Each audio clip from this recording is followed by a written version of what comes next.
شهر رمضان الذي أنزل فيه القرآن هدى للناس وبينات من الهدى والفرقان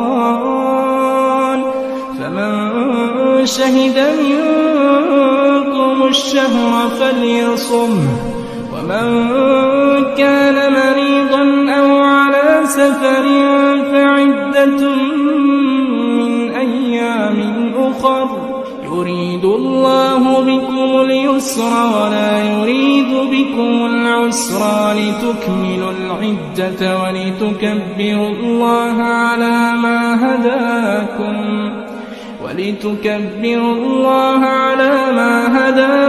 ولعلكم تشكرون. بسم اللہ الرحمن الرحیم نحمده ونصلی علی رسوله الکریم اما بعد ونعوذ باللہ من الشیطان الرجیم بسم اللہ الرحمن الرحیم اللہم صلی وسلم علی سیدنا محمد النبی الأمی وآلہ واصحابہ اجمعین رب اشرح لی صدری ویسر لی امری واحلل عقدۃ من لسانی یفقہوا قولی رب زدنی علما رب یسر ولا تعسر وتمم بالخیر آمین یا ربنا آمین. الحمدللہ جی آج ہم آغاز کرنے لگے ہیں اپنا پارہ 25 الیہ یرد. اللہ سبحانہ تعالیٰ کا خاص انعام ہے کہ اس نے ہمیں ایک بار پھر اس قرآن کی محفل میں جڑ کر بیٹھنے کی توفیق عطا فرمائی اور اپنے قرآن کے فہم کے لیے ہمیں چن لیا، کیونکہ ہمارا پروردگار اپنے پاک کلام میں فرما چکا ہے اس بات کو وَلَقَدْ يَسَّرْنَا الْقُرْآنَ لِلذِّكْرِ فَهَلْ مِن مُدَّكِرٍ، اور البتہ تحقیق ہم نے آسان کر دیا اس قرآن کو ذکر کے لیے، نصیحت کے لیے، سمجھنے کے لیے، تو کوئی ہے جو غور و فکر کرے. تو اللہ رب العزت نے اتنی آسانی کے ساتھ ہمیں یہ قرآن عطا کر دیا، یہ اس کی خاص فضل و رحمت ہے، کیونکہ ہر کسی کو اپنا علم نہیں عطا کرتا. وَاللَّهُ يَخْتَصُّ بِرَحْمَتِهِ مَن يَشَاءُ، اللہ تعالیٰ جسے پسند کرتا ہے، جسے چاہتا ہے، اسے اپنا یہ علم عطا کرتا ہے. جسے اپنی رحمت کے لیے مختص کر لیتا ہے نا، اسے اللہ سبحانہ تعالیٰ یہ علم عطا کرتا ہے. تو آئیے اپنی آج کے پارہ کے لیے بھی دعا کر لیتے ہیں کہ اس کو آسانی کے ساتھ ہمیں غور و فکر کے ساتھ سمجھنے کی توفیق عطا فرمائے اور اس کا عمل ہمارے لیے سہل و آسان فرما دے. اللہم احسن عاقبتنا فی الامور کلہا، اللہ ہمارے تمام کاموں کا انجام، خاص کر اس پارے کے لیے دعا کرتے ہیں کہ انجام بالخیر کرنا، اچھے طریقے سے ہم اس کو پورے فہم کے ساتھ سمجھنے میں کامیاب ہو جائیں، آمین. رب یسر ولا تعسر وتمم بالخیر. الحمدللہ جی ہمارے 24 پارہ ہو چکے ہیں، اور 24 پارہ کے بیچ میں ہم نے کل جو ہم نے پڑھا ہے اس میں ہمیں کچھ باتیں ایسی ہیں جو کہ بہت زیادہ ضروری ہیں آپ کے لیے جاننا. ایک بار پھر دہرائی دیتی ہوں ان کو. پہلی بات تو یہ کہ مومن صرف اللہ سے ڈرتا ہے، غیر اللہ سے ڈرنا شرک میں آ جاتا ہے. توبہ کرنے میں دیر نہیں کرنی چاہیے. جب انسان سے گناہ ہو جائے فوراً اللہ کی طرف رجوع کر لے، جب غلطی ہو فوراً اللہ کی طرف لوٹے، اللہ سے معافی مانگ لے. اور اسی طرح بندوں کے معاملے میں بھی علم صرف معلومات حاصل کرنے کا نام نہیں، بلکہ اس پر عمل کرنا دراصل علم حاصل کرنا ہے. پھر ہم نے توکل کے بارے میں دیکھا کہ توکل بھی ایمان کا حصہ ہے، جس کے بارے میں حدیث مبارکہ بھی ہے، اور کل ہم نے آیت بھی پڑھی حسبی اللہ فلیتوکل المتوکلون. اور پھر اللہ سبحانہ وتعالیٰ ایمان والوں کی مدد دنیا میں بھی کرتے ہیں اور آخرت میں بھی ان کے لیے اجر عظیم کا وعدہ کر رکھا ہے. پھر ہم نے اس میں ایک اور بات یہ دیکھی ہے کہ سچائی کا راستہ نیکی کا راستہ ہے، اور نیکی جنت کی طرف لے کر جاتی ہے. ہمیں جاننا چاہیے کہ شرک کیا ہے تاکہ ہم اس سے بچ سکیں. مومن اللہ کے ذکر سے خوش ہوتا ہے. ہر نعمت ایک امتحان بھی ہے اور آزمائش بھی ہے. ہمیشہ اللہ سے ڈرتے رہنا چاہیے، اللہ کے سوا کسی اور سے ڈرنا نہیں ہے. حق بات کرنے میں کسی طرح سے کسی قسم کی جھجک نہیں کرنی ہے. حق کے لیے اپنی زبان، اپنا دل، ہر ایک چیز اللہ کی راہ میں قربان کرنی ہے انشاءاللہ تعالی. آج ہم آغاز کریں گے اپنا پارہ نمبر 25 الیہ یرد کا، اور کل ہم نے الیہی یردو جو ہے وہ ہم نے آغاز کر چکے ہیں. سورہ فصلت جو تھی وہ ہم نے تکمیل کی ہے اپنے 24ویں پارے کے ساتھ ہی. تو آج اس کی جو یہاں سے جو اس کی آیات مبارکہ پارے کی سٹارٹ ہوتی ہیں 47 سے 47 to 48، اس سے ہم سورت ہماری فصلت کمپلیٹ ہو چکی ہے. اس سے آگے ہم سورہ شورا سے آغاز کریں گے. تو پارہ آغاز سے پہلے آپ کے ساتھ علم کے بارے میں ایک بات شیئر کرنا چاہوں گی کہ اللہ سبحانہ و تعالیٰ نے کچھ نعمتیں دنیا میں بنائی ہیں اور کچھ نعمتیں آخرت کے لیے رکھی ہیں. لیکن دنیا کی کوئی بھی نعمت آخرت کی نعمت کی طرح نہیں ہے سوائے علم کے، ایمان کے. ایمان اور علم یہ دونوں چیزیں ایسی ہیں جو آخرت کی نعمت کے مشابہ ہیں. یعنی انسان کے اندر جب ایمان آتا ہے اور ایمان جاگتا ہے تو دل کو جو حلاوت اور جو خوشی محسوس ہوتی ہے وہ خوشی انسان جنت میں بھی محسوس کرے گا اور اس ایمان کی وجہ سے محسوس کرے گا. اور اس کے علاوہ علم حاصل کرنے کے بعد جب انسان کے اندھیرے دور ہو جاتے ہیں، اس کو روشنی مل جاتی ہے، اس کے اندر اللہ سبحانہ و تعالیٰ کی محبت بڑھ جاتی ہے، تو اس سے دل کو سکون اور قرار آ جاتا ہے. یہ قرار اور یہ چین جنت میں بھی انسان کو نصیب ہوگا. علم دل کی زندگی ہے، علم کے بغیر دل مردہ ہے. امام ابن القیم کہتے ہیں کہ اللہ سبحانہ و تعالیٰ نے دلوں کے لیے علم کو ایسے بنایا ہے جیسے زمین کے لیے بارش بنائی. تو جس طرح زمین کی زندگی بارش کے بغیر نہیں ہو سکتی، اسی طرح دل کی زندگی علم کے بغیر نہیں ہو سکتی. یعنی دل زندہ ہو ہی نہیں سکتا جب تک انسان علم حاصل نہیں کرتا. تو یہ انسان کی حقیقت ہے کہ ایک انسان کے بیچ میں اور جانور کے بیچ میں ایک ہی چیز فرق کرتی ہے اور وہ ہے علم. کیونکہ آدم علیہ السلام کو اللہ سبحانہ تعالیٰ نے پیدا فرمایا تو ان کو تمام مخلوقات کے اوپر فضیلت بخشی، اور اس کے پیچھے وجہ کیا تھی؟ ان کا یہ علم. اللہ سبحانہ تعالیٰ نے ان کو مختص کیا اپنے اس علم کے بنا پہ. یعنی تمام مخلوقات جو کہ اللہ تعالیٰ کی تسبیح بھی کرتی ہیں، حمد و ثنا بھی بیان کرتی ہیں، جیسا کہ فرشتوں کے بارے میں ذکر ہم پڑھ چکے ہیں قرآن مجید میں بھی کہ فرشتے اللہ سبحانہ تعالیٰ کی حمد و ثنا بیان کرتے رہتے ہیں اور اللہ کے ذکر کے لیے تو وہ بھی ہیں. لیکن ان سے بھی بڑھ کے اللہ تعالیٰ نے شرف بخشا اور اشرف المخلوقات کہا وہ انسان کو. تو اس کی وجہ کیا ہے کہ اللہ سبحانہ تعالیٰ نے انسان کو دنیا اور دنیا کی تمام چیزوں کے نام سکھا دیے، خود انسان کا نام سکھا دیا، اس کے جینے کا ڈھنگ سکھا دیا، اور اس کی رہنمائی کے لیے ہر وقت میں ہر دور میں انبیاء کرام بھیجے تاکہ کسی کے پاس یہ عذر نہ ہو کہ ہمارے پاس کوئی بتانے والا نہیں آیا تھا، ہمیں کوئی سمجھانے والا نہیں آیا تھا کہ ہم زندگی کس طرح بسر کرتے. تو الحمدللہ آپ دیکھیں جاہل سے جاہل بھی ہوتا ہے لیکن اسے علم ہے کہ وہ دنیا میں کس مقصد کے لیے آیا ہے. بس وہ الگ بات ہے کہ اپنی عقل پر پردے ڈال کے اور غفلت سے زندگی بسر کر لیں یا ہدایت کے راستے کی طلب کریں.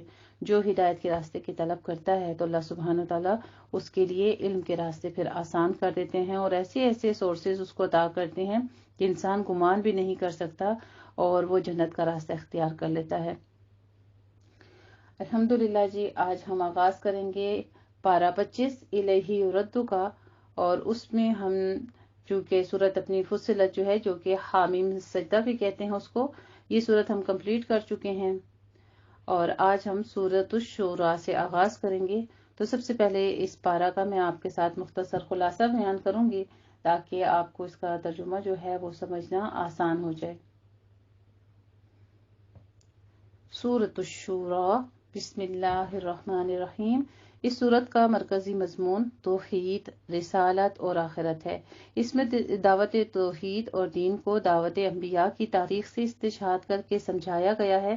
یعنی جس طرح حضرت آدم علیہ السلام اور نوح علیہ السلام سے لے کر حضرت عیسیٰ علیہ السلام تک تمام انبیاء نے وحی کے ذریعے دعوت توحید دی، اسی طرح اب نبی آخر الزماں حضرت محمد صلی اللہ علیہ وآلہ وسلم اسی دعوت توحید کو پیش کر رہے ہیں.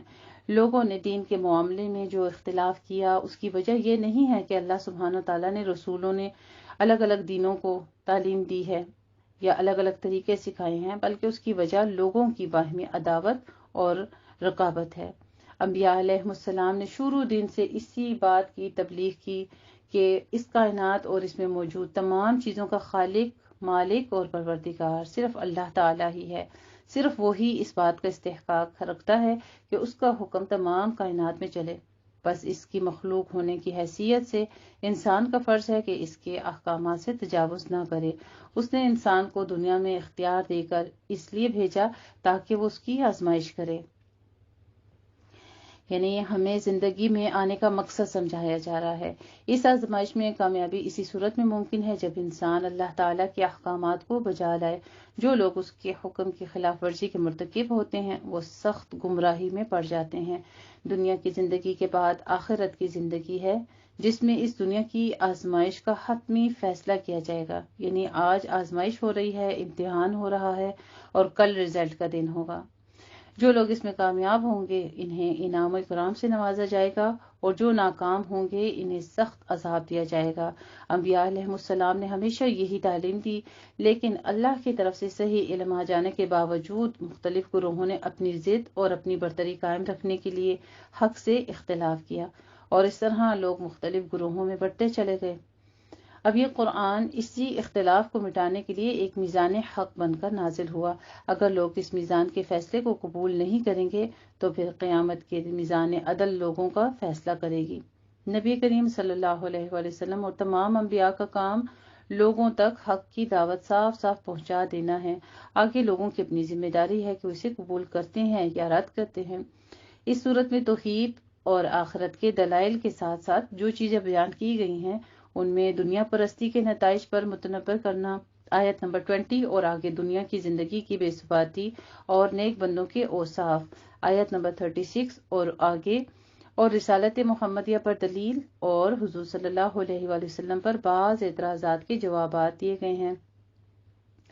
آیت نمبر 51 سے لے کر 53 بھی شامل ہے انہی باتوں میں۔ ان باتوں کی تمام تفاصیل جو ہے وہ وہاں پر بھی درج ہے۔ الحمدللہ جی، یہ ہوگی ہماری سورۃ الشورى۔ اس کے بعد ہم آغاز کریں گے سورۃ الزخرف کا۔ اس سورت کا نزول اس زمانے میں ہوا جب کفار مکہ نے مسلمانوں پر بہت تشدد شروع کر دیا تھا اور نبی پاک صلی اللہ علیہ وآلہ وسلم کی جان کے در پہ ہو گئے تھے۔ ایک حملہ آپ پر ہو چکا تھا۔ اس صورتحال کی صرف آیات جو ہیں وہ 79 سے 80 میں اس میں اشارہ کیا گیا ہے۔ اس صورت میں اہل مکہ اور پورے عرب کے جاہلانہ عقائد اوہام پر تنقید کی گئی ہے جس پر وہ اصرار کیے چلے جا رہے تھے تاکہ معاشرے کا ہر فرد جس کے اندر کچھ بھی عقل ہو وہ یہ سوچے کہ یہ کیسی جہالتیں ہیں جن کے ساتھ یہ لوگ چمٹے ہوئے ہیں، اور محمد صلی اللہ علیہ وآلہ وسلم ان جہالتوں سے ان کو نکالنا چاہتے ہیں اور یہ ان کے جان کے دشمن ہو گئے ہیں۔ اس صورت کا آغاز ہم اس طرح سے کریں گے کہ لوگ ہمارے ذکر یعنی بتایا گیا آغاز میں کہ ہمارے ذکر یعنی قرآن پاک کے خلاف شرارتیں کر رہے ہیں، تو ہم تمہاری شرارتوں کی وجہ سے اپنی کتاب کا نزول بند نہیں کر دیں گے، اور نہ کبھی ایسا ہوا ہے، بلکہ اگر تم شرارتوں سے باز نہ آئے تو ہم تم کو تباہ کر دیں گے۔ اس کے بعد بتایا گیا ہے کہ وہ مذہب کیا ہے جس کو یہ لوگ سینے سے لگائے ہوئے ہیں، اور وہ دلائل کیا ہیں جن کے بل بوتے پر یہ محمد صلی اللہ علیہ وآلہ وسلم کا مقابلہ کر رہے ہیں۔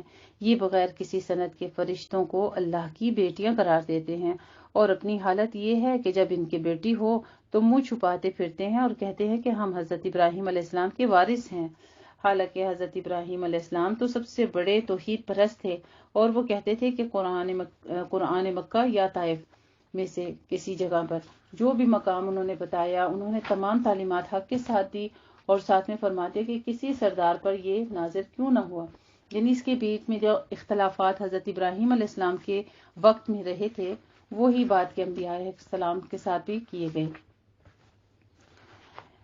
یہ سرداران قریش اصل میں دولت کے پجاری ہیں۔ شیطان نے ان کی آنکھوں پر پٹی باندھی ہوئی ہے۔ ان کو متنبہ کیا گیا ہے کہ اگر محض دولت یا دنیا کے غرور میں تم نے عظیم نعمت کی قدر نہ کی تو یاد رکھو رسول کے ذمے صرف حق کا پہنچا دینا ہے، تکذیب کے نتائج کی ذمہ داری خود تمہارے اوپر ہوگی۔ اسی طرح پہلے حضرت موسیٰ علیہ السلام اور حضرت عیسیٰ علیہ السلام کو بھی جھٹلایا گیا تھا۔ فرعون کہتا تھا کہ موسیٰ علیہ السلام کو سونے کے کنگن پہنا کر فرشتوں کی فوج کے ساتھ کیوں نہیں بھیجا گیا۔ آخر میں جو لوگ حضور صلی اللہ علیہ وسلم کی جان کے در پہ تھے ان کو کہا گیا ہے کہ تم لوگوں نے ہمارے نبی کے خلاف اقدام کا فیصلہ کر لیا ہے تو ہم بھی ایک فیصلہ کن ایک قدم اٹھائیں گے۔ نہ خدا کی کوئی اولاد ہے، نہ زمین و آسمان کے الگ الگ خدا ہیں، اور نہ ہی اللہ کے ہاں کسی گمراہی کی سفارشی قبول ہوگی۔ امکان ہے کہ وہ سزا سے بچ جائے، ایسا ممکن ہی نہیں ہوگا۔ الحمدللہ جی، یہاں پہ ہماری سورت کا تکمیل ہوگا اور پھر ہم آغاز کریں گے سورت الدخان کا۔ یہ سورت بھی اسی دور میں نازل ہوئی جس میں سورت الزخرف اور اس سے پہلے کی چند صورتیں نازل ہوئی تھیں۔ جب کفار مکہ کی مخالفت شدید سے شدید تر ہوتی چلی گئی تو حضرت نبی کریم صلی اللہ علیہ وآلہ وسلم نے اللہ تعالی سے دعا کی، خدایا یوسف علیہ السلام کی قحط سے میری مدد فرما۔ یہ تھے ہمارے نبی، دیکھیے ہر جگہ پہ انہوں نے پچھلی امتوں کا ذکر سنا جب ان تک جو باتیں پہنچائی گئی، پھر وہ ہمارے لیے کس قدر حریص ہوتے تھے، ہمارے لیے کس قدر دعائیں مانگتے تھے۔ تو جب بھی آپ صلی اللہ علیہ وآلہ وسلم کا نام اگر میں بھی آپ کے سامنے کہتی ہوں یا کہیں پر بھی آئے تو فوراً درود پڑھ لیا کریں، ٹھیک ہے؟ درود شریف لازم پڑھ لیا کریں، کیونکہ آپ صلی اللہ علیہ وسلم نے لعنت فرمائی اس شخص پر بھی جو آپ کا نام سنے اور درود نہ پڑھے۔ اور پھر اس میں یہ ہے کہ رحمتیں ان پر بھیجتے ہیں، درود ان پر بھیجتے ہیں، لیکن اللہ کی رحمتیں ہمارے اوپر نازل ہوتی ہیں، سبحان اللہ۔ یہ بھی اللہ تعالیٰ کا کتنا خوبصورت انعام ہے۔ تو حضور صلی اللہ علیہ وسلم کا خیال یہ تھا کہ جب ان لوگوں پر مصیبت پڑے گی تو خدا یاد آ جائے گا اور ان کے دل نصیحت قبول کرنے کے لیے نرم پڑ جائیں گے۔ حضور صلی اللہ علیہ وسلم کی دعا قبول ہوئی اور سارے علاقے میں ایسے زور کا قحط پڑا کہ لوگ بلبلا اٹھے۔ آخرکار خاص سرداران قریش جن میں ابو سفیان کا نام بھی آیا ہے، حضور صلی اللہ علیہ وسلم کے پاس آئے اور درخواست کی کہ قوم کو اس بلا سے نجات دلانے کے لیے اللہ سے دعا کریں۔ اس موقع پر اللہ سبحانہ وتعالیٰ نے یہ صورت نازل فرمائی تھی۔ اس صورت میں اللہ سبحانہ وتعالیٰ نے کفار کو سخت تنبیہ کی کہ یہ تمہاری غلطی ہے کہ تم قرآن کو محمد صلی اللہ علیہ وآلہ وسلم کی تصنیف سمجھ رہے ہو۔ یہ کتاب ہم نے نازل کی ہے، یہ ہمارا کلام ہے، تم اس کو اپنے لیے مصیبت سمجھ کر اس کی مخالفت کر رہے ہو۔ یہ تو تمہارے لیے رحمت ہے، تم یہ سمجھتے ہو کہ ہمارے رسول صلی اللہ علیہ وآلہ وسلم اور کتاب کی مخالفت کر کے تم جیت جاؤ گے، حالانکہ ہم نے اپنے رسول کی بعثت اور کتاب کی تنزیل کا فیصلہ ایک خاص ساتھ میں کیا ہے جس میں قسمتوں کے فیصلے ہوتے ہیں اور ہمارے فیصلے نافذ ہو کر رہتے ہیں۔ اس کے بعد قحط کے معاملے کو لیا گیا ہے۔ انشاءاللہ تعالیٰ سورہ دخان کا جو سیکنڈ حصہ ہوگا اس میں ہم اس کو پڑھیں گے۔ یہ قحط حضور صلی اللہ علیہ وسلم کی استدعا پر آیا تھا۔ مقصد یہ تھا کہ اس طرح کفار کی اکڑی گردنیں ڈھیلی پڑ جائیں اور نصیحت ان پر اثر کرے گی۔ قحط کے اثر سے بڑے بڑے ضدی دشمنان حق پکار اٹھے کہ اے اللہ یہ عذاب ہم سے ٹال دے تو ایمان لے آئیں گے۔ اس پر ایک طرف پیارے نبی کریم صلی اللہ علیہ وآلہ وسلم سے فرمایا گیا کہ ان لوگوں نے اس رسول سے منہ موڑ لیا جس کی ساری زندگی سے یہ ظاہر ہو رہا ہے کہ وہ سچا رسول ہے، تو اس قحط سے ان کی غفلت کیسے دور ہو سکتی ہے۔ دوسری طرف کفار کو مخاطب کر کے ارشاد ہوا ہے کہ تم جھوٹ کہتے ہو کہ عذاب تم پر سے ٹال دیا جائے تو تم ایمان لے آؤ گے، ہم عذاب ہٹا دیتے ہیں، ابھی معلوم ہو جاتا ہے کہ تم اپنے وعدے میں کتنے سچے ہو، تم بڑا عذاب مانگ رہے ہو، چھوٹے عذاب سے تمہارا دماغ درست نہیں ہوگا۔ پھر آگے حضرت موسیٰ علیہ السلام اور فرعون کے بارے میں جو قصہ ہے اجمالاً تذکرہ کر کے اسی حقیقت کو واضح کیا گیا ہے۔ فرعون اور آل فرعون کو بھی بڑی بڑی نشانیاں دکھائی گئیں، قحط سے بھی مدد لی گئی، لیکن وہ اپنی ضد سے باز نہ آئے، بالآخر وہ دوسروں کے لیے نشان عبرت بنا دیے گئے۔ آخر میں پھر آخرت پر دلائل دیے گئے ہیں اور منکرین کے انجام بد کا حال بیان کیا گیا ہے، جبکہ متقیوں کے انعامات کا تذکرہ کر کے پھر فرمایا کہ یہ قرآن عربی زبان میں صاف اور سیدھے طریقے سے نازل کر دیا گیا ہے تاکہ لوگ اچھی طرح سمجھ جائیں۔ اگر لوگ نہیں سمجھنا چاہتے تو ایک وقت تک انتظار کریں، نتیجہ خود ہی سامنے آ جائے گا۔ الحمدللہ جی، یہاں پہ سورہ دخان بھی ہماری کمپلیٹ ہوگی اور پھر ہم آغاز کریں گے آگے سورۃ الجاثیہ کا۔ یہ سورت بھی گزشتہ سورتوں سے متصل نازل ہوئی ہے اور اس کا موضوع بھی توحید اور آخرت ہے۔ اس میں کفار مکہ کو ملامت کرنے کے ساتھ ساتھ یہود کو بھی ملامت کی گئی ہے کہ اللہ سبحانہ وتعالیٰ نے ان کو امامت کے جس منصب پر فائز فرمایا تھا انہوں نے اس کو اپنی شامت اعمال سے ضائع کر دیا ہے۔ اس صورت میں فرمایا کہ یہ قرآن اس کی طرف سے نازل کیا گیا ہے جس کی نشانیاں پوری کائنات میں پھیلی ہوئی ہیں۔ جو لوگ اندھے بہرے بن کر شرک پر اصرار کرتے ہیں ان کے لیے دردناک عذاب ہے۔ پھر توحید پر دلائل دینے کے بعد مسلمانوں کو صبر اور استقامت کی تلقین کی گئی ہے۔ پھر آیت نمبر 16 سے لے کر 20 میں ان کو ہدایات دی گئی ہیں کہ اب اللہ نے بنی اسرائیل سے منصب امامت لے کر تمہارے حوالے کر دیا ہے، بس تم ان گمراہیوں سے بچنا۔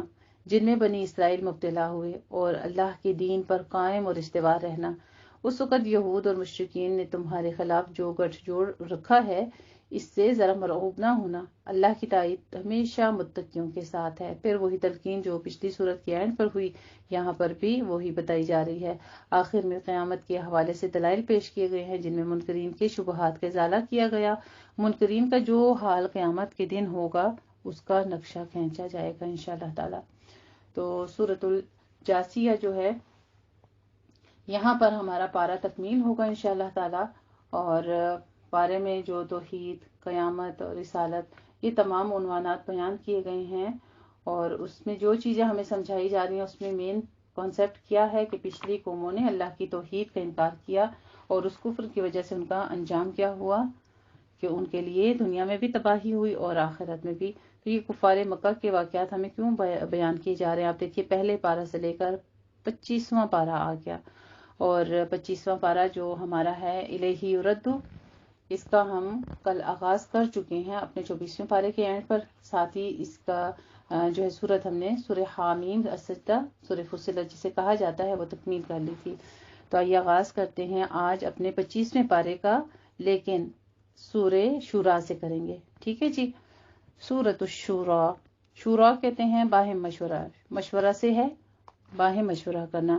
تو یہاں پہ اس کا مقصد بھی نام رکھنے کا یہی ہے کہ پہلی جو 4 آیات ہیں ان کا پس منظر بھی اسی طرح سے کفار مکہ حضور صلی اللہ علیہ وسلم کے پاس جس بارے میں چمے گوئیاں کر رہے تھے، ان کے باپ دادا اور سارے عرب کے خلاف دین پیش کر رہے تھے، کہتے ہیں کہ صرف ایک ہی خدا کی عبادت کرو۔ انہوں نے اپنے پاس سے بات بنا لی ہے، حضور صلی اللہ علیہ وسلم کے خلاف اس قسم کی باتیں کر رہے تھے، جیسا کہ میں نے ابھی آپ سے خلاصہ بیان کیا ہے۔ تو اللہ سبحانہ تعالیٰ نے اس میں رد بھی کیا ہے کہ یہ وحی کے ذریعے ہماری تعلیمات ہے جو ہمارے انبیاء آپ تک پہنچا رہے ہیں، کیونکہ زمین و آسمان کا جو کچھ اس کے درمیان ہے سب کا خالق مالک اللہ ہی ہے۔ سورۃ الشورا مکی صورت ہے، اس کے 5 رکوع ہیں اور اس کی 53 آیات ہیں۔ اعوذ باللہ من الشیطان الرجیم، بسم اللہ الرحمن الرحیم، حامیم عین سین قاف، كذلك يوحي إليك وإلى الذين من قبلك الله العزيز الحكيم، له ما في السماوات وما في الأرض وهو العلي العظيم، تكاد السماوات يتفطرن من فوقهن والملائكة يسبحون بحمد ربهم ويستغفرون لمن في الأرض، ألا إن الله هو الغفور الرحيم۔ الحمدللہ، میں پناہ میں آتی ہوں اللہ تعالیٰ کی شیطان مردود کی شرارتوں سے بچنے کے لیے۔ اللہ تعالیٰ کے نام کی برکات کے ساتھ میں شروع کرتی ہوں، جو بڑا مہربان، جو نہایت رحم فرمانے والا ہے۔ سورۃ الشورا، اس کے بارے میں کچھ تمہیدی کلمات آپ کے ساتھ پہلے بیان کر دوں۔ سورۃ الشورا کا مطالعہ کرتے ہوئے یہ نقطہ پیش نظر رکھنا چاہیے کہ توحید عملی کا وہ مضمون جو سورہ زمر سے شروع ہوا تھا، سورہ مومن اور سورہ حامیم سجدہ میں ایک خاص ترتیب اور تدریج سے آگے بڑھتا ہوا اس صورت میں آ کر اجتماعی عملی توحید کی شکل میں اپنے نقطے عروج پر یعنی اپنے کلائمیکس پر پہنچ رہا ہے۔ چنانچہ اس مضمون کا صحیح ادراک اور شعور حاصل کرنے کے لیے توحید عملی اور اجتماعیت باہمی ربط و لزوم کے بارے میں جاننا ضروری ہے۔ اس حوالے سے یہ حقیقت تو بہرحال کسی تعارف کو محتاج نہیں کہ فرد اور معاشرے کا وجود ایک دوسرے کے لیے لازم و ملزوم ہے۔ تو اس تمہید کے حوالے سے موضوع کے بارے میں سمجھنے کا اصل نقطہ یہ ہے کہ جب تک کسی انسانی اجتماعیت میں موجود تمام نظام اللہ کی حاکمیت کے تابع نہ ہو جائے، تب تک اجتماعی سطح پر توحید قائم نہیں ہو سکتی۔ چنانچہ اگر کسی معاشرے میں انفرادی طور پر تمام لوگ توحید پرست بھی ہوں، لیکن معاشرے کی اجتماعی نظام پر باطل کا غلبہ ہو، تو اس معاشرے کو اسلامی معاشرہ نہیں کہا جا سکتا۔ ایسی صورت میں ان تمام توحید پرست افراد پر فرض عائد ہوتا ہے کہ وہ اپنے معاشرے یا ملک سے باطل نظام کو اکھاڑ پھینکیں اور وہاں پر اللہ کا نظام قائم رکھیں، اور اس کے لیے دن رات جدوجہد کرنی پڑتی ہے۔ اس حالت میں ہمیں کیا کرنا چاہیے؟ سورہ شورا کے حوالے سے ایک بات یہ بھی اہم جو ہے وہ بتائی گئی ہے کہ معاشرے میں اجتماعی سطح پر توحید کے نفاذ کے لیے اقامت دین کی اصلاح صرف اسی صورت میں ہے جو کہ آیت نمبر 13 میں آئی ہے۔ چنانچہ اقامت دین کے موضوع پر یہ سورت قرآن حکیم کا ذرۂ سنام ہے۔ سورۃ الشورى حامیم سے آغاز ہو رہا ہے، حروف مقطعات سے۔ عین سین کاف بھی جو ہیں یہ بھی حروف مقطعات ہیں، یعنی جس کا علم جو ہے اللہ سبحانہ وتعالیٰ کو ہی ہے۔ کذالک یوحی الیک، اے نبی کریم صلی اللہ علیہ وآلہ وسلم اسی طرح وحی کرتا ہے آپ کی طرف، اور ان کی طرف بھی کرتا رہا ہے جو آپ سے پہلے تھے۔ وہ اللہ جو زبردست ہے، بہت حکمت والا ہے۔ سبحان اللہ۔ پہلی آیت میں ہی اللہ سبحانہ وتعالیٰ نے پہلے قرآن مجید کی تصدیق کی، اپنے کلام کی تصدیق کی، اور پھر اپنی ذات اقدس کے خوبصورت نام و صفات العزیز الحکیم بیان کیے، اور پھر ساتھ میں ہی کہہ دیا اسی کا ہے جو کچھ آسمانوں میں ہے اور جو کچھ زمین میں ہے، اور وہ بہت بلند والا، عظمت والا ہے۔ قریب ہے کہ آسمان اپنے اوپر سے پھٹ پڑے اور فرشتے تسبیح کرتے ہیں اپنے رب کی حمد کے ساتھ، اور زمین میں جو اہل ایمان ہیں ان کے لیے بھی وہ فرشتے استغفار کرتے ہیں۔ آگاہ ہو جاؤ، یقیناً اللہ ہی بخشنے والا، رحم فرمانے والا ہے۔ سبحان اللہ۔ اللہ سبحانہ تعالیٰ کے خوبصورت نام و صفات الغفور الرحیم بیان کیے جا رہے ہیں، اور جن لوگوں نے اس کے سوا دوسرے معبود بنا رکھے، مددگار بنا رکھے ہیں، ان پر اللہ نگران ہے، اور نبی کریم صلی اللہ علیہ وآلہ وسلم آپ ان کے ذمہ دار نہیں ہیں، یعنی آپ کے ذمہ نہیں ہے ان کی کسی معاملے میں کوئی پوچھ گچھ۔ وَكَذَلِكَ أَوْحَيْنَا إِلَيْكَ قُرْآنًا عَرَبِيًّا لِتُنذِرَ، پہلے قرآن عربی کہا اور پھر وجہ بھی بتا دی تاکہ آپ ڈرائیں ام القرآن کو، اور اسی طرح ہم نے وہی کیا ہے آپ کی طرف یہ قرآن عربی تاکہ آپ خبردار کر دیں بستیوں کے مرکز اور اس کے ارد گرد رہنے والوں کو، اور آپ صلی اللہ علیہ وسلم خبردار کر دیں اس جمع ہونے والے دن سے جس میں کوئی شک نہیں۔ اس دن ایک روح جنت میں جائے گا اور ایک روح جہنم میں، اور اگر اللہ چاہتا تو انہیں ایک ہی امت یعنی سب کو جنتی بنا دیتا، لیکن اللہ داخل کرتا ہے اپنی رحمت میں جس کو وہ چاہے، اور ظالم کافر مشرک ہوں گے ان کے لیے نہ کوئی حمایتی ہوگا اور نہ کوئی مددگار ہوگا۔ کیا انہوں نے اللہ کے سوا کوئی اور حمایتی بنا لیے ہیں؟ سو حمایتی تو صرف اللہ ہی ہے، اور وہی ہے جو زندہ کرے گا مردوں کو، اور وہ ہر چیز پر قادر ہے بے شک۔ وَمَا اخْتَلَفْتُمْ فِيهِ مِنْ شَيْءٍ فَحُكْمُهُ إِلَى اللَّهِ، اور جس بات میں بھی تم اختلاف کرو تو اس کا فیصلہ اللہ ہی کی طرف ہے۔ وہ ہے اللہ میرا رب، اسی پر میں نے توکل کیا اور اسی کی طرف میں رجوع کرتا ہوں۔ یہ ہے دعا۔ اپنے کسی کام سے پہلے بھی جو ہے نا یہ دعا پڑھ لیا کریں۔ اللہ سبحانہ وتعالیٰ کے اوپر جب چھوڑ دیا ہر کام کا فیصلہ تو پھر اللہ تعالیٰ آسانیاں فرماتے ہیں۔ ربی علیہ توکلت وإلیہ انیب فاطر السماوات والارض، اور وہ آسمانوں اور زمین کا پیدا فرمانے والا ہے۔ اس نے تمہاری ہی نوح سے تمہارے جوڑے بنا دیے اور چوپایوں سے بھی جوڑے بنائے، اسی میں وہ تمہاری افزائش کرتا ہے، اس کی مثال کسی بھی کوئی شے نہیں ہے، اور وہی ہے سب کچھ سننے والا، سب کچھ دیکھنے والا۔ سبحان اللہ۔ اللہ سبحانہ تعالیٰ کے خوبصورت نام و صفات السمیع البصیر بیان کیے گئے ہیں۔ اسی کے لیے ہے آسمان اور زمین کی کنجیاں، وہ کشادہ کر دیتا ہے رزق جس کے لیے وہ چاہتا ہے، اور جس کو چاہتا ہے ناپ تول کر دیتا ہے۔ یقیناً وہ ہر چیز کا جاننے والا ہے۔ اے مسلمانوں، شرع لکم من الدین ما وصى به نوحا، اللہ نے تمہارے لیے دین میں وہی کچھ مقرر کیا ہے جس کی وصیت اس نے نوح علیہ السلام کو کی تھی۔ دیکھیں ہمارے لیے حکم یہ دیا جا رہا ہے، آج ہمیں پتہ نہیں کہ حضرت نوح علیہ السلام کب تھے، کتنے ہزار سال پہلے تھے، وہ کس طرح سے انہوں نے نبوت کیا کی تھی اور ان کو اللہ نے کیا حکم، لیکن ہمیں بتایا جا رہا ہے کہ تمہارے لیے بھی وہی شریعت ہے جو کہ حضرت نوح علیہ السلام کو دی گئی تھی، اور جس کی وہی ہم نے اے محمد صلی اللہ علیہ وآلہ وسلم آپ کی طرف کی ہے، اور جس کی وصیت ہم نے کی تھی ابراہیم علیہ السلام کو اور موسیٰ علیہ السلام کو اور عیسیٰ علیہ السلام کو، قائم کرو دین کو اور اس میں تفرقہ نہ ڈالو۔ یہ تھا اللہ کا حکم، اقیم الدین ولا تتفرقوا۔ آج ہمارے ایک ہی دین میں، ایک قرآن مجید کے پڑھنے والوں میں تفرقہ دیکھیے کس قدر بڑھ چکے ہیں، لیکن یہاں پہ اللہ کا حکم کیا تھا کہ ایک دین پر قائم ہو جو ایک دین صرف اور صرف تمام انبیاء کرام کا تھا، اس میں کوئی تفرقہ بازی نہیں تھی، کوئی فرقہ نہیں تھا. لیکن آج حالات دیکھیے، کبر علی المشرکین ما تدعوہم الیہ. اے نبی کریم صلی اللہ علیہ وآلہ وسلم، بہت بھاری ہے مشرکین پر یہ بات جس کی طرف آپ ان کو بلا رہے ہیں، اور اللہ جس کو چاہتا ہے اپنی طرف آنے کے لیے چن لیتا ہے. سبحان اللہ. اللہ یجتبی الیہ من یشاء ویہدی الیہ من ینیب. اور جس کو اللہ چاہنے لگ پڑتا ہے، جس کو چن لیتا ہے، پھر اسے کیا کرتا ہے؟ اس سے محبت کرنے کے بعد اسے کچھ دیتا بھی تو ہے نا، اور وہ ہے اللہ کی راہ کی ہدایت. سبحان اللہ. ایاک نعبد و ایاک نستعین اہدنا الصراط المستقیم. اللہ سے اپنے لیے بھی دعا کرتے ہیں کہ اللہ ہم خاص تیری ہی عبادت کرتے ہیں، خاص تجھی سے مدد مانگتے ہیں، ہمیں بھی صراط مستقیم پر چلا دے. وما تفرقوا الا من بعد. اور انہوں نے تفرقہ نہیں کیا مگر اس کے بعد کہ ان کے پاس علم آ چکا تھا. جب تک آپ کے پاس علم نہیں ہے، جو لوگ جاہل ہیں، قرآن کا علم نہیں ہے، دین کا فہم نہیں ہے، بس وہ زندگی بسر کر رہے ہیں. آپ دیکھیے ایسے ہی ہے نا معاشرے میں، اسی طرح آرام سے اپنی بالکل ریلیکس زندگی بسر کریں، کوئی ٹینشن نہیں ہے، نہ آخرت کی فکر، نہ کسی قسم کی تفرقہ بازی، نہ کسی سے بحث، نہ لڑائی جھگڑا. جو ہی جس کے پاس تھوڑا سا علم آ جاتا ہے تو وہ دوسرے کو برا بھلا کہنا شروع کر دیتا ہے، اور جو عمل نہیں کرتا ان کو کافر کہنا شروع کر دیتے ہیں. استغفر اللہ العظیم. تو یہ علم آنے کے بعد ہوتی ہے.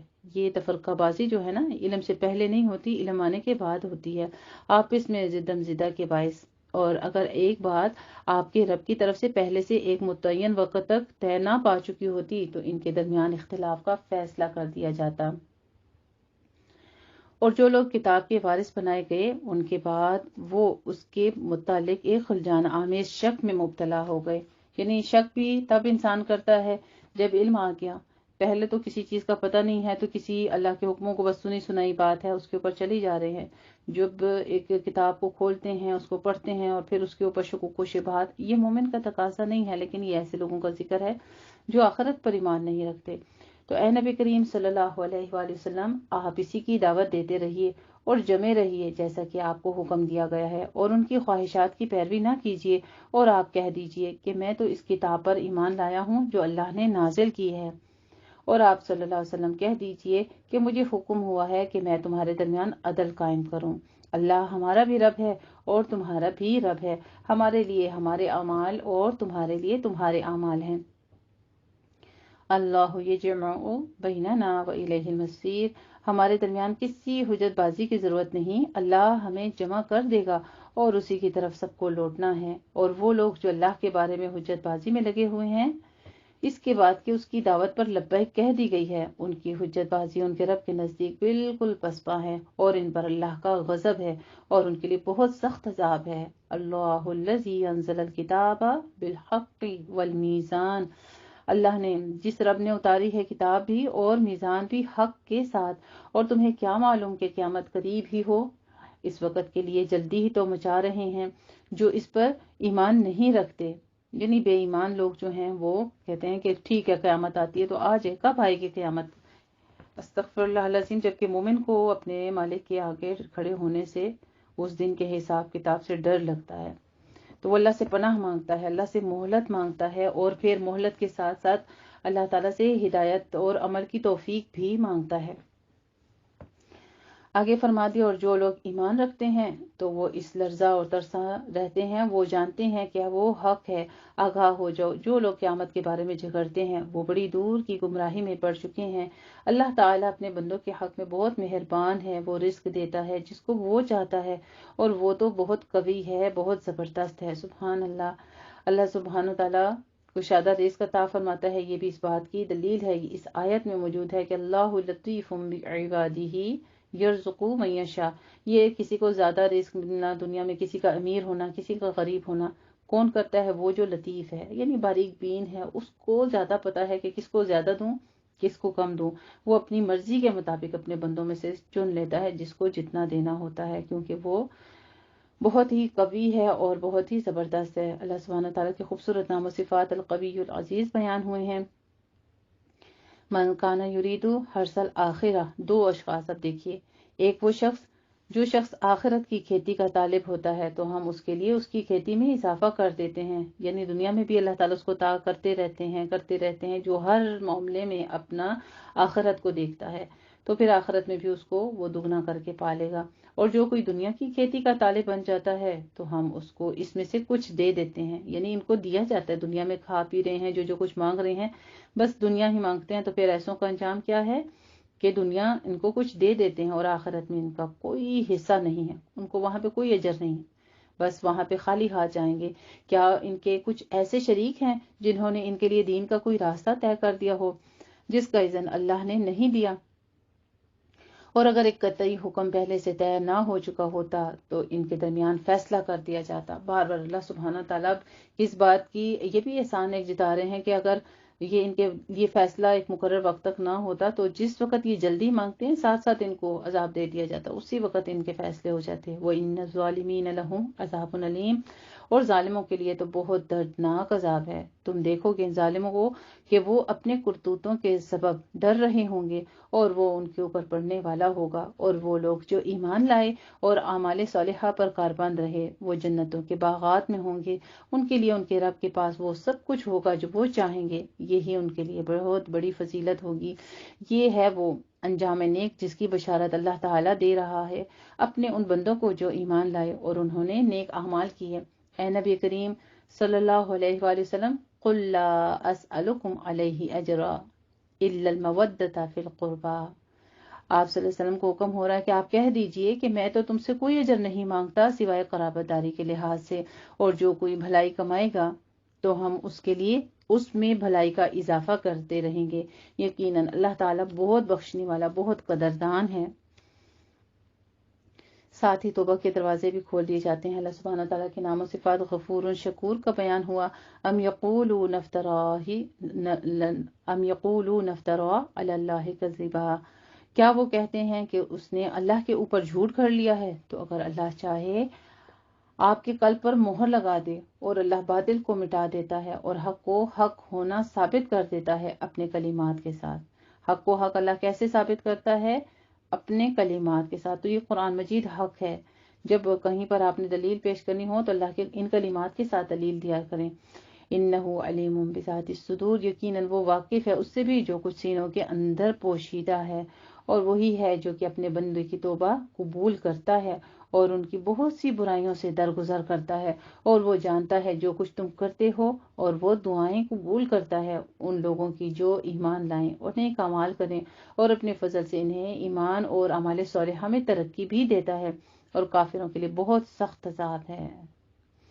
وَلَوْ بَسَطَ اللَّهُ الرِّزْقَ لِعِبَادِهِ لَبَغَوْا فِي الْأَرْضِ، اور اگر اللہ کشادہ کر دیتا رزق اپنے سب بندوں کے لیے تو وہ زمین میں سرکشی کرتے، یعنی سب ہی امیر ہوتے، سب ہی دولت مند ہوتے تو پھر عاجزی کس نے کرنی تھی، سب اپنے اپنے مال کے تکبر میں ہوتے۔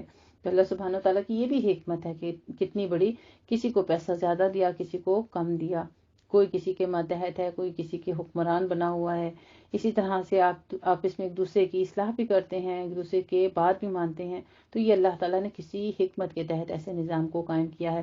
لیکن اللہ سبحانہ تعالیٰ فرماتے ہیں کہ انسان وہی ہے زمین میں سرکشی کرتی یہ سب، لیکن اللہ تعالیٰ نازل کرتا ہے ایک اندازے کے مطابق جو وہ چاہتا ہے، یقیناً وہ اپنے بندوں کے حالات سے باخبر ہے، ان کو دیکھنے والا ہے۔ سبحان اللہ، اللہ سبحانہ تعالیٰ کی خوبصورت نام و صفات خبیر بصیر بیان کی گئی ہے، اور وہی تو ہے جو بارش برساتا ہے اس کے بعد کہ لوگ مایوس ہو چکے ہوتے ہیں اور اپنی رحمت پھیلا دیتا ہے۔ بارش کو اللہ تعالیٰ نے اپنی رحمت کہا ہے، سبحان اللہ۔ وَهُوَ الْوَلِيُّ الْحَمِيدُ، اور جو اپنے بندوں کا مددگار بھی ہے اور وہ اپنی ذات میں آپ ستودہ صفات بھی ہے، سبحان اللہ، حمد و ثنا بیان کرنے والا بھی ہے، سبحان اللہ، یعنی جس کی تعریف ہی تعریف کی جاتی ہے بیان، ایسی ذات ہے اللہ کی، کیونکہ اللہ سبحانہ تعالیٰ نے علم کو بھی تو ایسی مشابہت بارش سے کی ہے نا۔ تو بارش بھی دیکھیے، وہ بارش جو کھیتوں فصلوں پر ہوتی ہے، زمین پر ہوتی ہے، اس کو اللہ تعالیٰ نے رحمت کہا، کیونکہ اس سے خیر نکلتی ہے، پھل پھول جو ہیں وہ پھلتے ہیں اور آگے کھیتیاں ہری بھری ہو جاتی ہیں۔ اسی طرح علم جو ہے جس دل پہ اتر آتا ہے، جو انسان علم سیکھنا شروع کرتا ہے تو اس کے اخلاق میں، اس کی عادات میں اور اس کی زندگی آخرت ہر میں اسی طرح کی خیر جو ہے وہ پھلنی شروع ہو جاتی ہے۔ تو یہ دونوں چیزیں کیا ہیں؟ اللہ کی خاص رحمت ہیں، وَمِنْ آیَاتِهِ خَلْقُ السَّمَاوَاتِ وَالْأَرْضِ، اور اس کی نشانیوں میں سے ہے آسمانوں اور زمین کی تخلیق، اور ان دونوں میں اس نے جو جاندار پھیلا دیے ہیں، یعنی جاندار جتنی بھی چیزیں ہیں نا، من دابہ، یہ اللہ سبحانہ تعالیٰ کی تخلیق میں سے ایک خاص چیز ہے کہ جس کو اللہ تعالیٰ نے پورے جہان میں پھیلا دیا۔ چاہتے تو ایک حصہ پوری ایک کیٹیگری جو ہوتی جاندار، یعنی جو جانور ہوتے وہ ایک طرف ہوتے، ایک طرف درخت پودے ہوتے اور ایک طرف انسان ہوتے، اور اس طرح باقی مخلوقات بھی، لیکن اللہ سبحانہ تعالیٰ نے مکس اپ کر کے تمام جانداروں کو کیسے ایک نظام قائم کیا۔ یہ اس کی خوبصورتی ہے اس کی تخلیق کی، کہ اس نے انسانوں کے لیے چوپائے اور چوپایوں کے ساتھ درخت اور پھر اس طرح کے تمام معاملات فرما دیے، اور جب چاہے گا ان سب کو جمع کرنے پر وہ قادر بھی ہے۔ الحمدللہ جی، یہاں پر ہمارا پارہ 25 الیہ یرد سورۃ الشورى پر پہلا ربع تکمیل ہوتا ہے، لیکن میں اس پہلے سیشن میں پارٹ 1 میں یہ سورۃ شورى پوری تکمیل کروں گی انشاءاللہ تعالی۔ آیت نمبر 30 سے آغاز کرتے ہیں آگے۔ اور تم پر جو بھی کوئی مصیبت آتی ہے، وما اصابکم من مصیبت، بہت آیت جو ہے نا یہ امپورٹنٹ ہے، اس کو کوٹ کر لیجئے تاکہ آئندہ سے جب بھی ہمارے اوپر کوئی آزمائش ہے، کوئی مشکل آ جائے تو اللہ تعالیٰ کی طرف منسوب کرنے اور اپنے اللہ کے ساتھ مایوسی کرنے یا اس کو کوسنے کی بجائے ہم اس آیت پر غور کریں۔ اور تم پر جو بھی کوئی مصیبت آتی ہے وہ در حقیقت تمہارے اپنے ہاتھوں کی کمائی، تمہارے اعمال کے سبب آتی ہے، اور تمہاری خطاؤں میں سے اکثر کو تو وہ معاف کرتا رہتا ہے۔ اور تم زمین میں اللہ کو عاجز کرنے والے نہیں ہو، اور تمہارے لیے اللہ کے سوا کوئی کارساز اور نہ کوئی مددگار ہے، اور اس کی نشانیوں میں سے سمندروں میں چلنے والے پہاڑوں کی مانند جہاز بھی ہیں، اگر وہ چاہے تو ہوا کو ساکن کر دے سو وہ کھڑے کے کھڑے رہ جائیں سمندر کی تہ پر، سطح کے اوپر۔ یقیناً اس میں نشانیاں ہیں ہر ایک صبر کرنے والے اور شکر کرنے والے کے لیے۔ کتنی بڑے بڑے دلائل پیش کر کے اللہ تعالیٰ نے پھر وہی صبر کی تلقین کر رہے ہیں اور شکر کی تلقین کر رہے ہیں۔ یا وہ چاہے تو وہ تباہ کر دے، یہ بھی تو اللہ کے اختیار میں ہے نا کہ ان جہازوں کو لوگوں کے گناہوں کی پاداش کی وجہ سے، لیکن وہ بہت سی خطاؤں سے درگزر فرماتا ہے، اور تاکہ جان لے وہ لوگ جو ہماری آیات میں کٹر حجتی کر رہے ہیں کہ ان کے لیے بھاگنے کی کوئی جگہ نہیں ہے۔ بس جو شخص بھی تمہیں دیا گیا ہے، جو کچھ تمہیں دیا گیا ہے، جس شخص کو جو کچھ دیا گیا دنیا ہی کی زندگی کا ساز و سامان ہے، اور جو کچھ اللہ کے پاس ہے وہ بہتر ہے اور باقی رہنے والا ہے، یعنی وہ تو ابقا ہے، ہمیشہ ہمیشہ اس کے پاس رہنے والا ہے۔ جو نعمتیں انسان کو مل گئیں بس پھر وہ باقی ہمیشہ رہیں گی ان کے پاس، ان لوگوں کے لیے جو ایمان رکھتے ہیں، اور ایمان کے ساتھ ایک دوسری صفت ان کی بیان کر دی گئی ہے کہ وہ اپنے رب پر توکل بھی کرتے ہیں۔ سبحان اللہ۔ والذین یجتنبون کبائر الاثم والفواحش، پھر یہاں پہ اب کیا دو جو ہیں ایپ بتائے گئے ہیں، اور وہ لوگ جو کہ اجتناب کرتے ہیں بڑے بڑے گناہوں سے اور بے حیائی کے کاموں سے، یہ ہیں وہ ایمان والے، ان کی صفات بیان کر دی گئیں۔ اور جب انہیں غصہ آتا ہے تو وہ معاف کر دیتے ہیں۔ ہمیں جب غصہ آتا ہے ہم کیا کرتے ہیں؟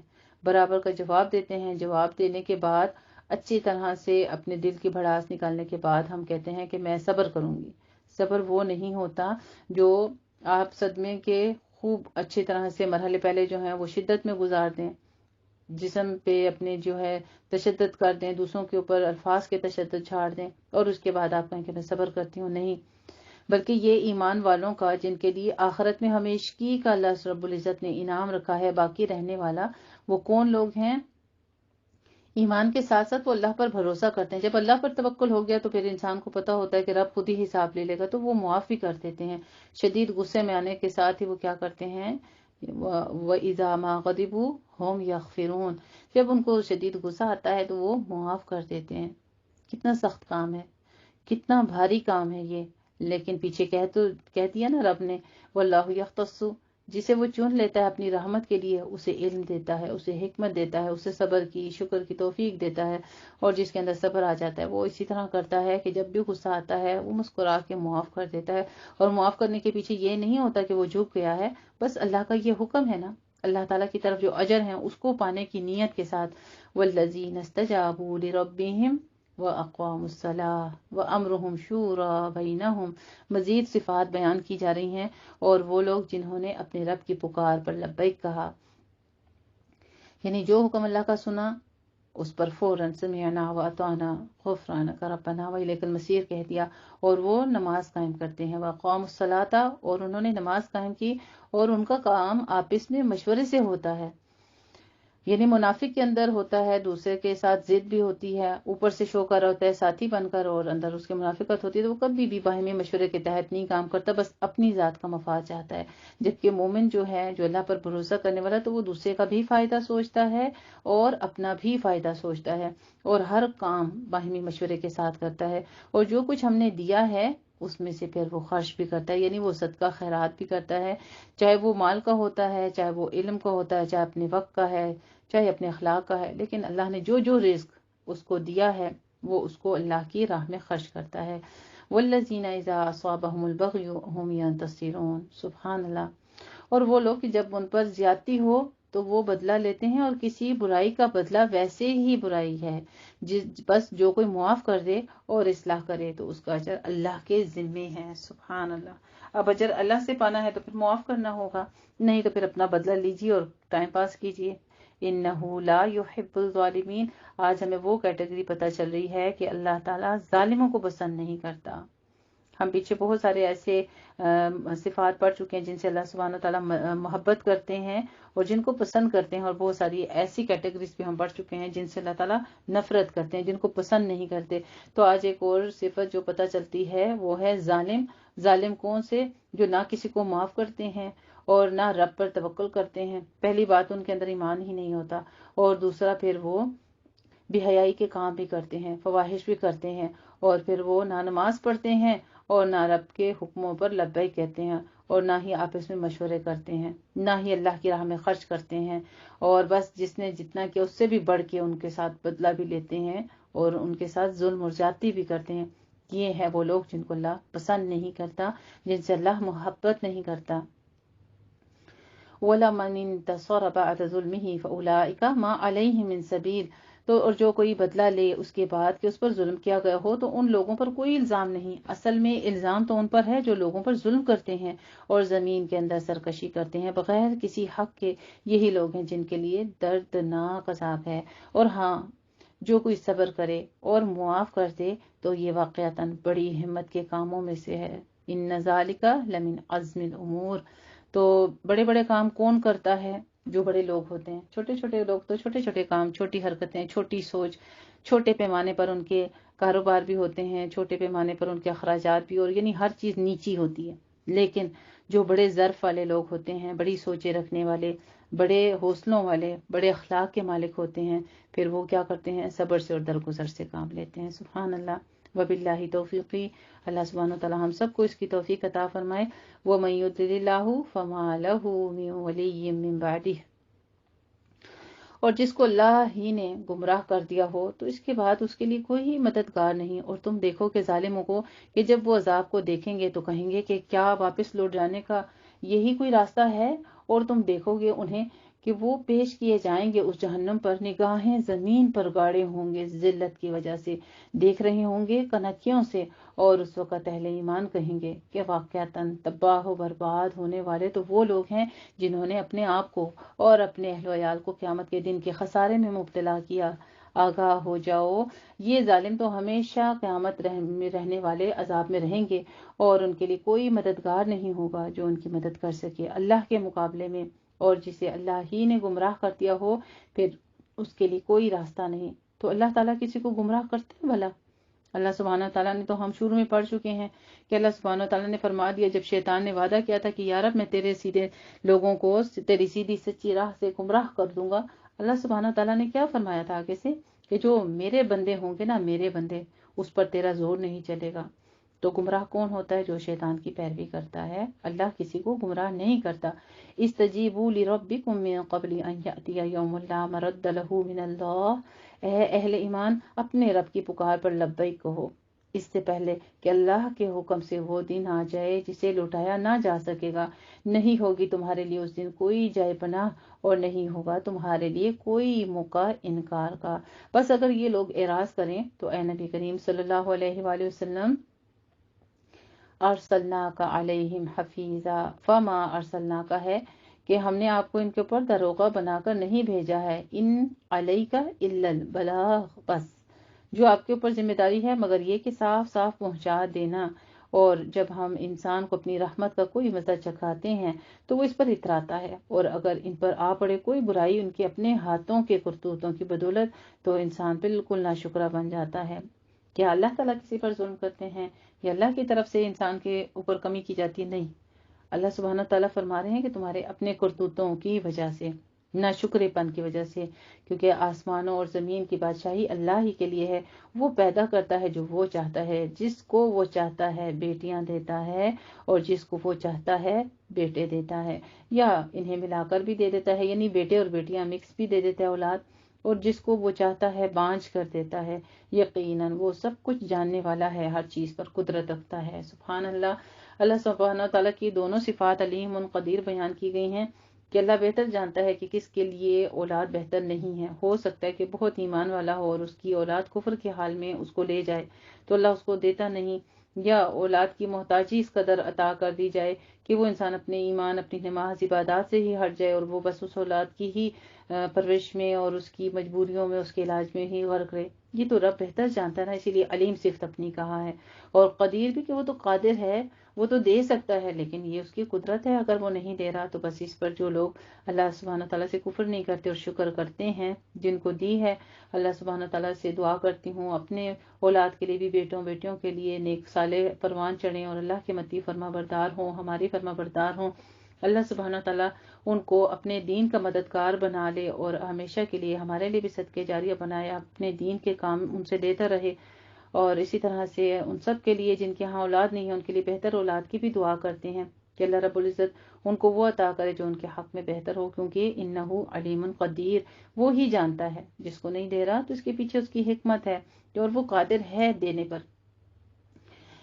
وَمَا كَانَ لِبَشَرٍ أَن يُكَلِّمَهُ اللَّهُ إِلَّا وَحْيًا، اور کسی بشر کا یہ مقام نہیں کہ اللہ اس سے کلام کرے سوائے وحی کے، یا پھر وہ بات کرتا ہے پردے کی اوٹ سے، یا وہ بھیجتا ہے کسی پیغمبر فرشتے کو، پھر وہی کرتا ہے اس کے ذریعے سے اللہ کے حکم سے جو وہ چاہتا ہے۔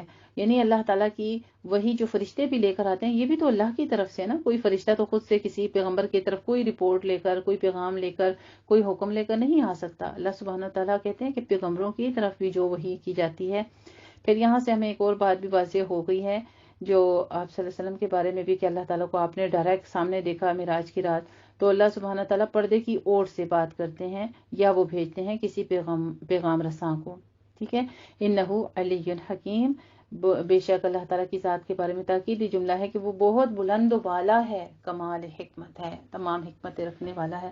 وَكَذَلِكَ أَوْحَيْنَا إِلَيْكَ رُوحًا مِّنْ أَمْرِنَا، اور اے نبی کریم صلی اللہ علیہ وآلہ وسلم اسی طرح ہم نے آپ کی طرف وحی کی ہے ایک روح اپنے امر میں سے۔ اے نبی کریم صلی اللہ علیہ وآلہ وسلم، آپ نہیں جانتے تھے کہ کتاب کیا ہوتی ہے اور ایمان کیا ہوتا ہے، لیکن اس قرآن کو ہم نے ایسا نور بنایا ہے جس کے ذریعے سے ہم ہدایت دیتے ہیں اپنے بندوں میں سے جس کو ہم چاہتے ہیں۔ سبحان اللہ۔ آئیے پھر مل کر ایک دفعہ یہاں پہ پھر صراط مستقیم کا ذکر ہو رہا ہے، وَإِنَّكَ لَتَهْدِي إِلَىٰ صِرَاطٍ مُسْتَقِيمٍ، اور آپ یقیناً سیدھے راستے کی طرف ہدایت دیتے ہیں۔ اپنے لیے بھی یہاں پہ بار بار سیدھے راستے کی دعائیں ہو رہی ہیں۔ اللہ تعالیٰ کے کلام میں ذکر ہو رہا ہے کہ قرآن تو نور ہے، تو ہمیں بھی روشنی کی طلب ہے، ہمیں بھی ٹھنڈک کی راہ چاہیے، ہمیں بھی ہدایت کی راہ چاہیے۔ ایاک نعبد و ایاک نستعین اہدنا الصراط المستقیم صراط اللہ الذی لہ ما فی السماوات وما فی الارض الا الی اللہ تصیر الامور، اس اللہ کے راستے کی طرف جس کی ملکیت ہے ہر وہ شے جو آسمانوں میں ہے اور ہر وہ شے جو زمین میں بھی ہے، آگاہ ہو جو تم تمام معاملات اللہ ہی کی طرف تمہارے لوٹائے جائیں گے۔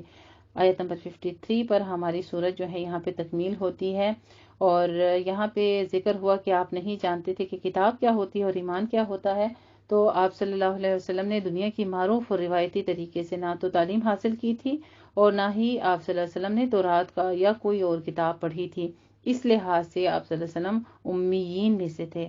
آپ صلی اللہ علیہ وآلہ وسلم یقیناً سیدھے راستے کی طرف ہدایت دیتے تھے، جیسے کہ ساحل پر موجود روشنی کا مینار جہازوں کو بندرگاہ تک پہنچنے کا راستہ دکھاتا ہے، اسی طرح سے آپ صلی اللہ علیہ وآلہ وسلم نے ہمیں سیدھی سیدھی صراط مستقیم کی یہ روشنی ہم تک پہنچا دی۔